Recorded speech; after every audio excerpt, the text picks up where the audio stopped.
करें, कभी भी आपसे पूछे कि what is the meaning of this series combination, तो बच्चों सीरीज कॉम्बिनेशन का मतलब होता है कि कैपेसिटर्स को आपने कुछ इस तरीके से जोड़ रखा है कि एंड टू एंड सब में चार्ज सेम फ्लो करेगा, उसको हम बोलेंगे कि ये आपके पास सीरीज कॉम्बिनेशन है। ये मान लो जैसे मैंने 3 कैपेसिटर ले लिए, C1 C2 C3 इनकी कैपेसिटेंस है, और मैं कहूं कि ये सीरीज में है, तो उसका मतलब सीरीज का कि तीनों पे चार्ज सेम है। C1 पे भी चार्ज क्यू है, C2 पे भी चार्ज क्यू है, और C3 पे भी चार्ज आपके पास क्यू के बराबर है, बट इनका पोटेंशियल अलग होगा। इनके पोटेंशियल की बात करेंगे तो वो अलग अलग आएगा। एक का पोटेंशियल V1, दूसरे का पोटेंशियल V2, तो तीसरे का पोटेंशियल V3। सीरीज कॉम्बिनेशन मतलब उनको आप एंड टू एंड कनेक्ट करेंगे। दूसरी बात, चार्ज सेम फ्लो करेगा। तीसरी बात, पोटेंशियल डिफरेंस डिवाइड हो जाएगा, हर एक के अक्रॉस पोटेंशियल डिफरेंस अलग अलग होगा। अगर नेट पोटेंशियल देखना है तो इसमें हम क्या करेंगे, टोटल पोटेंशियल हो जाएगा V1 plus V2 plus V3। सबको पता है Q इक्वल्स टू होता है बच्चों CV, तो V की जगह पे आ जाएगा आपके पास, यहां से V लेते तो V आता Q बाई C। चार्ज तो सब में सेम है, मान लो वो चार्ज Q है, तो V की जगह पे आया Q बाई C, इसको CS बोल देते हैं। V1 की जगह पे आया Q बाई C1, V2 की जगह पे आया Q बाई C2, और प्यारे बच्चों V3 की जगह पे आया Q बाई C3। Q सब में से कैंसिल हुआ, तो we have 1 by CS equals to 1 by C1 plus 1 by C2 plus 1 by C3। ये आई आपके पास नेट कैपेसिटेंस सीरीज कॉम्बिनेशन के लिए। यहां से 2 या 3 महत्वपूर्ण से पॉइंट। पहला महत्वपूर्ण पॉइंट, इंपॉर्टेंट पॉइंट क्या है कि अगर केवल 2 कैपेसिटर होते, इफ ओनली 2 कैपेसिटर्स, तो उस रिजल्ट को थोड़ा याद रख लियो, आना तो यहीं से है। क्या होगा तब, 1 by CS equals to 1 by C1 plus 1 by C2। आप रेसिप्रोकल लेके सोल्व करोगे तो CS आ जाएगा प्रोडक्ट बाय सम, प्रोडक्ट बाय सम। ये याद रखियो, क्योंकि कई बार जो न्यूमेरिकल्स आते हैं उसमें 2 ही कैपेसिटर जुड़े होते हैं प्यारे बच्चों। दूसरी जरूरी बात जो हमें ध्यान रखनी थी, if all capacitors are identical, if N identical capacitors are there in series, अगर सीरीज में एन आइडेंटिकल कैपेसिटर जोड़ दिए जाएं, तो हमें पता है कि भी सीरीज में एन आइडेंटिकल जोड़ोगे तो 1 by C S equals to 1 by C plus 1 by C plus 1 by C, ऐसा एन तक चलोगे तो ये हो जाएगा एन बाई सी। ये तो आया 1 बाई सी एस, इसका उल्टा करोगे तो सी एस आ जाएगा सी बाई एन। ये सीरीज में अगर एन आइडेंटिकल कैपेसिटर जोड़ देते तो नेट कैपेसिटेंस इतने के बराबर आई। तीसरी जरूरी बात यहां से बतानी ये थी कि सीरीज में नंबर ऑफ कैपेसिटर्स बढ़ाते जाओगे तो जो नेट कैपेसिटेंस है वो डिक्रीज होती जाएगी। सीरीज में जो नेट कैपेसिटेंस आता है CS, ये लेस,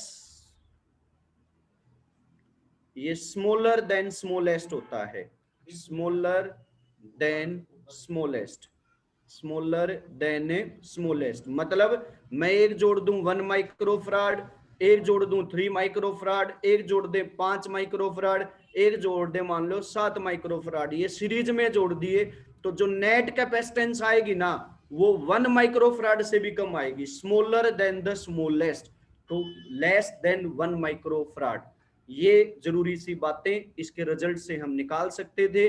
पहली जरूरी बात, 2 हो तो क्या करियो, प्रोडक्ट बाय सम, एन हो तो क्या होगा C by N, number of capacitor बढ़ाओगे तो नेट कैपेसिटेंस घटेगी, और जो सी एस नेट कैपेसिटेंस आई है वो स्मॉलर देन द स्मॉलेस्ट होती है।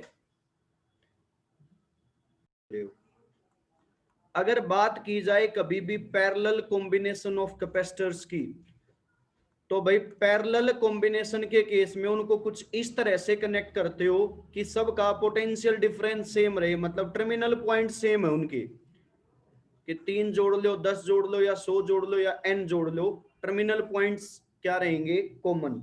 जितना चार्ज यहां से एंटर किया वो 3 पार्ट में बढ़ जाएगा, एक Q1 हो जाएगा, एक Q2 हो जाएगा, एक Q3 हो जाएगा। पिछली बार पोटेंशियल डिवाइड हुआ था, अब की बार चार्ज डिवाइड हुआ है। C1, C2, C3 terminal points same है तो पोटेंशियल सभी के अक्रॉस सेम रहेगा, V के बराबर।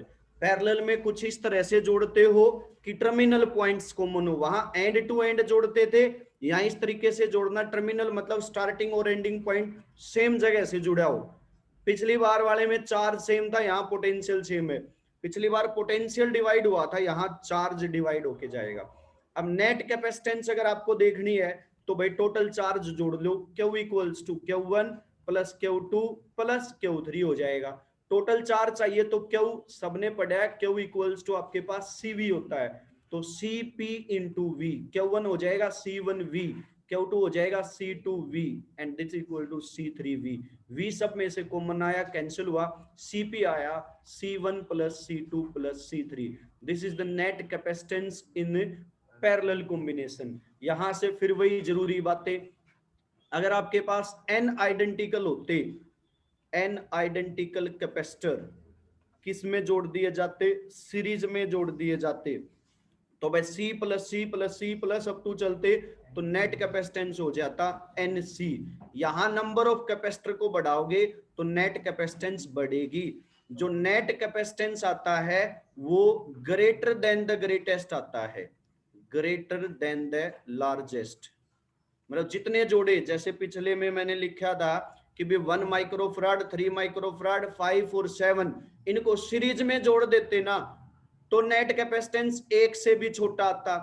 पैरेलल में जोड़ देते तो 7 से भी बड़ा आएगा, 7 और 5 12 और 3 15 और 1 16 आएगा, 7 से तो बड़ा ही है, तो ग्रेटेस्ट से लार्ज आएगा। सीरीज में जोड़ देते स्मॉलेस्ट से स्मॉल आएगा। ये इनके बारे में थी जरूरी बातें, series combination and then parallel combination. अगर आप कोई भी दो कैपेसिटर या दो कंडक्टर ले लिए, मान लो एक ये कंडक्टर था, इसका पोटेंशियल V1 था, कैपेसिटेंस C1 था, एक दूसरा था उसके साथ इसको एक कंडक्टिंग वायर से जोड़ दिया जिसका पोटेंशियल V2 और कैपेसिटी इसकी C2 के बराबर है। इस वायर से जैसे ही आप इनको कनेक्ट करोगे तो आपको पता है कि अगर ये पोटेंशियल अलग अलग है तो हायर पोटेंशियल से लोअर पोटेंशियल पे चार्ज फ्लो करना शुरू कर देगा, और तब तक फ्लो करेगा जब तक दोनों के पोटेंशियल सेम ना हो जाए। ध्यान रहे, ये अक्सर हम गलती कर देते हैं कि जी जब तक फ्लो करेगा जब तक चार्ज सेम ना हो जाए, ऐसा नहीं होता है। जब तक फ्लो करेगा जब तक पोटेंशियल सेम ना हो जाए। तो भाई बाद में आफ्टर शेयरिंग जो पोटेंशियल V1 था वो भी V में बदल जाएगा और जो V2 था वो भी V में बदल जाएगा आपके पास। तो कैपेसिटी पे कोई फर्क नहीं पड़ना भाई, जो कैपेसिटर C1 कैपेसिटी रखता है, अब उसका पोटेंशियल कुछ भी रखो, कैपेसिटेंस का पोटेंशियल से कोई लेना देना नहीं होता है। मैंने पहले भी बताया था Q directly proportional to V, proportionality के साइन को हटाओगे तो एक कांस्टेंट आएगा जिसको कैपेसिटेंस बोलते हैं। मैंने कांस्टेंट वर्ड का यूज किया तो इसका मतलब कैपेसिटेंस ना तो पोटेंशियल पे डिपेंड करता ना चार्ज पे डिपेंड करता। इस पे चार्ज फ्लो कर जाए, आ जाए, लॉस हो जाए, गेन हो जाए, पोटेंशियल बढ़ जाए घट जाए, कैपेसिटी नहीं बदलती है। ओवरऑल समझने का मतलब क्या है, एक पानी की टंकी है, पानी की टंकी मान लो 1000 लीटर की है, उसमें आप 200 लीटर पानी डाल दो, आप उसमें 300 लीटर पानी डाल दो, उसकी कैपेसिटी तो वही रहनी है ना। कैपेसिटी मतलब मैक्सिमम कितना स्टोर कर सकता था। भाई इसमें पानी बढ़ाते जाओगे तो पानी का प्रेशर बढ़ता जाओगा, कैपेसिटी तो फिर भी ना बढ़े। इसे का मतलब कैपेसिटर की कैपेसिटी का पोटेंशियल डिफरेंस तक कोई लेना देना ना है। आप चार्ज बढ़ाते जाओ पोटेंशियल डिफरेंस बढ़ता जाओगा, कैपेसिटेंस नहीं बदलती है। सेम कहानी थी कि भी इसकी कैपेसिटी 100 लीटर है तो आप पानी बढ़ाते जाओ मतलब चार्ज बढ़ाते जाओ, प्रेशर बढ़ता जाओगा मतलब पोटेंशियल डिफरेंस बढ़ता जाओगा। टंकी तो अब भी 1000 लीटर की ही रहेगी। तो मेरा कहने का मतलब यह था, आफ्टर शेयरिंग पोटेंशियल इसका V हो गया, इसका V हो गया, कैपेसिटेंस C1 थी तो C1 ही रहेगी, कैपेसिटेंस C2 थी तो C2 ही रहेगी। During this sharing of charge एक चीज है जो कंजर्व रहेगी, उसका नाम है charge. Before sharing after sharing total charge conserve रहेगा। मान लो शेयरिंग से पहले इसका चार्ज Q1 था, इसका चार्ज Q2, और शेयरिंग के बाद इसके ऊपर चार्ज हो गया Q1 डैश और इस पे चार्ज हो गया Q2 डैश, तो Q1 dash plus Q2 dash बराबर होगा Q1 प्लस Q2 के। बचपन से फॉर्मूला पढ़ते आ रहे हो, Q होता है CV के बराबर, तो Q1 हो जाएगा C1V, Q2 डैश हो जाएगा C2V, यहाँ आ जाएगा C1V1, यहाँ आ जाएगा C2V2। हमसे V पूछा गया था, कॉमन पोटेंशियल कितना हो गया, C1 plus C2 common V निकाल लिया, C1V1 प्लस C2V2। प्यारे बच्चों यहाँ से V चाहिए तो C1V1 plus C2V2 divide by आ जाएगा आपके पास C1 plus C2। This is the common potential. ये है आपके पास कॉमन पोटेंशियल। शेयरिंग के बाद दोनों बॉडी का वो जो बराबर हो गया था ना पोटेंशियल, अभी कह रहा था मैं, चार्ज तब तक फ्लो करेगा जब तक पोटेंशियल बराबर ना हो जाए। उस बराबर पोटेंशियल का नाम, उस इक्वल पोटेंशियल का नाम होता है कॉमन पोटेंशियल। दूसरी बड़ी बात इस टॉपिक से रिलेटेड ये है, जब ये चार्ज शेयर हो रहा था ना तो there is loss of energy. Initial energy अगर मैं लेके चलूं तो इनिशियल एनर्जी है 1/2 C1V1 square plus 1/2 C2V2 square. ये तो है इनिशियल एनर्जी। मैं फाइनल एनर्जी पे चलूं तो 1/2 C1V square plus 1/2 C2V square. उम्मीद करता हूं कि ये V1 की जगह V और V2 की जगह V आया, आप समझ गए होंगे भाई। आफ्टर शेयरिंग पोटेंशियल V हो गया, इसमें भी V हो गया, कैपेसिटी वही रही है। बिफोर शेयरिंग पोटेंशियल V1 था, एनर्जी का फॉर्मूला कल ही ड्राइव किया था, हाफ CV स्क्वायर के बराबर होता है। तो लॉस का मतलब क्या है कि loss in energy, initial energy में से फाइनल एनर्जी माइनस करनी है आपको, इनिशियल एनर्जी में से फाइनल एनर्जी माइनस करनी है। और माइनस करने पे पता चला कि वो प्लस की टर्म आ गई। मैं माइनस करके तो नहीं दिखा रहा हूं, आप लोग खुद कर लेंगे उसको ड्राइव। रिजल्ट जो आएगा वो आएगा 1/2 प्रोडक्ट बाय सम कैपेसिटेंस का और V1 माइनस V2 का square. This is the loss of energy during sharing of charge. Numericals जरूर आ सकता है इस लास्ट फार्मूले पे, इवन डेरिवेशन भी आ सकता है ये पूरा का पूरा। उम्मीद करता हूं कि इससे जो दोनों बातें मैं समझाना चाह रहा था कि loss of energy during sharing of charge and what is the common potential if two conductors of different potential are connected with a conducting wire, कितने के बराबर आया, इतने के बराबर, लॉस इतने के बराबर। इसको इसमें से घटा के मैंने शो नहीं किया है, उस डेरिवेशंस को आप करके देख लेना, कोई स्टेप उसका ना समझ आए तो पूछ लेना। Combination of charged drops. आपके पास एक सिस्टम दे रखा था, जिस सिस्टम में बहुत सारी चार्ज ड्रॉप्स थी स्पेरिकल शेप की, एक ये एक ये एक ये एक ये एक ये बहुत सारी थी। और एक का चार्ज क्यू था, radius R, potential V, capacitance C और एनर्जी U। ये सब दे रखा था। एक के बारे में कंबाइन करके इन्होंने एक बड़ी ड्रॉप बना दी, कंबाइन होके एक बड़ी ड्रॉप बन गई जिसकी radius R, charge Q, potential मान लो V डैश, कैपेसिटेंस मान लो C डैश, एनर्जी मान लो U डैश। इसने भी R डैश Q डैश बोल दो, सबके साथ डैश लग गया। तो बोले कि बताओ ये वैल्यूज कितने के बराबर आएंगे आपके पास, ये है आपका क्वेश्चन। तो भाई बड़े ध्यान से समझिए बात को। आपको पता है कि ये चार्ज ड्रॉप्स जब कंबाइन करेंगी तो उससे वॉल्यूम सेम रहेगी। ये n ड्रॉप्स थी टोटल, तो पहले वॉल्यूम कितनी थी और बाद में कितनी है, दोनों को बराबर रखते हैं। इसकी रेडियस R या R डैश हमने मानी R ले लेते हैं, R लिख लिया। तो आपके पास फाइनल वॉल्यूम होगी 4/3 पाई R क्यूब।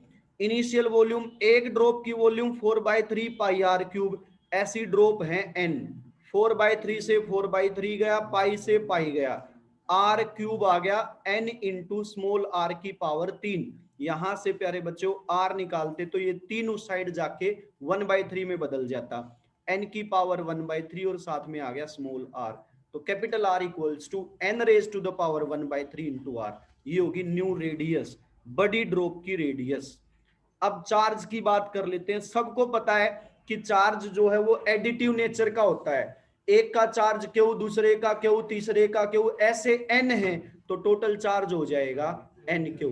ये रिजल्ट नंबर 1, ये आपके पास रिजल्ट नंबर 2। अब कैपेसिटेंस की बात करें या पोटेंशियल की बात करें तो सबको एक बात ये भी पता है कि भी जो पोटेंशियल है वो होता है के क्यू बाय आर। किसी भी सफियर का पोटेंशियल देखो तो क्या फॉर्मूला होता है, के क्यू बाय आर। तो वी डैश देखते तो के क्यू डैश बाय आर, के यू का यू, क्यू डैश कितने के बराबर आया, एन क्यू, आर कितने के बराबर आया, एन की पावर 1/3 इंटू आर।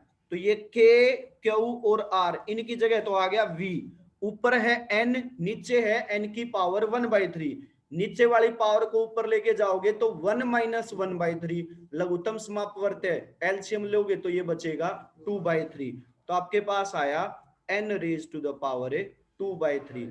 तो तीसरा रिजल्ट पोटेंशियल कितना हो जाएगा, n raise to the power 2/3 times हो जाएगा आपके पास। रेडियस कितनी होगी, n की पावर 1/3 टाइम्स, चार्ज कितना हो गया n टाइम्स, पोटेंशियल कितना हो गया n raise to the power 2/3 times. ऐसे ही आप कैपेसिटेंस भी देख सकते हो, कैपेसिटेंस C इक्वल्स टू, सबको पता है Q इक्वल्स टू CV होता है, तो C हो जाएगा Q बाय V। तो C डैश आ जाएगा आपके पास से Q dash by V dash. Q dash क्या था NQ, V डैश क्या था N की पावर 2/3 इंटू V।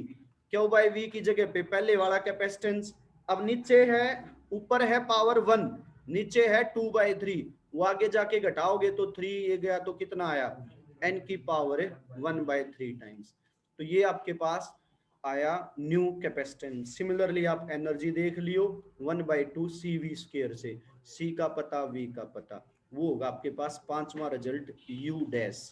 बता देना कि वैल्यू क्या आएगी, रेडियस, चार्ज, पोटेंशियल, कैपेसिटेंस। कब, जब आपके पास स्मॉल स्पेरिकल चार्ज्ड ड्रॉप्स ने कंबाइन करके एक बड़ी ड्रॉप कंस्ट्रक्ट की हो, तब की बात है ये, इस ईयर में भी और आने वाले टाइम में भी। Effect of dielectric medium, effect of dielectric medium एक स्पेशल केस है, special case of effect of dielectric medium. तो बड़े ध्यान से समझियो बच्चों, सिचुएशन क्या है वो आपको मैं बता देता हूं। सिचुएशन कुछ ऐसी है कि एक पैरेलल प्लेट कैपेसिटर दे रखा था, इस पैरेलल प्लेट कैपेसिटर को किसी बैटरी के साथ कनेक्ट कर रखा था, और कैपेसिटेंस थी इसकी C, चार्ज था Q, पोटेंशियल था V, प्लेट्स के बीच का इलेक्ट्रिक फील्ड था E, एनर्जी स्टोर हो रखी थी U। ये सारी बातें इनिशियल थी जब बीच में वैक्यूम था और ये बैटरी से कनेक्टेड था, पॉजिटिव टर्मिनल नेगेटिव टर्मिनल। अब किसी ने क्या किया, इन दोनों प्लेट्स के बीच में एक डाइलेक्ट्रिक मीडियम इंसर्ट करवा दिया, मीडियम मतलब पूरा स्पेस ही उस डाइलेक्ट्रिक से भर दिया। तो आप लोगों से पूछा गया कि बताओ कैपेसिटेंस पे क्या फर्क पड़ेगा, चार्ज पे क्या फर्क पड़ेगा, पोटेंशियल पे क्या फर्क पड़ेगा, इलेक्ट्रिक फील्ड पे क्या फर्क पड़ेगा और एनर्जी स्टोर्ड पे क्या फर्क पड़ेगा। But he will discuss two situations. पहली सिचुएशन क्या रखी उसने, if battery remains connected, if battery remains connected, dielectric medium ले आया बट बैटरी कनेक्ट रखी, बैटरी को नहीं हटाया। दूसरा केस वो बोला कि भी डाइलेक्ट्रिक मीडियम ले आया और बैटरी भी हटा दी, if battery is disconnected, battery को कर दिया डिस्कनेक्ट।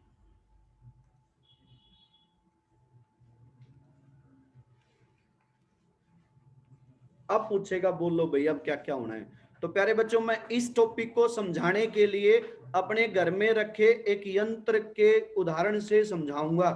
सबके घर में पानी की मोटर होगी ना, ठीक है।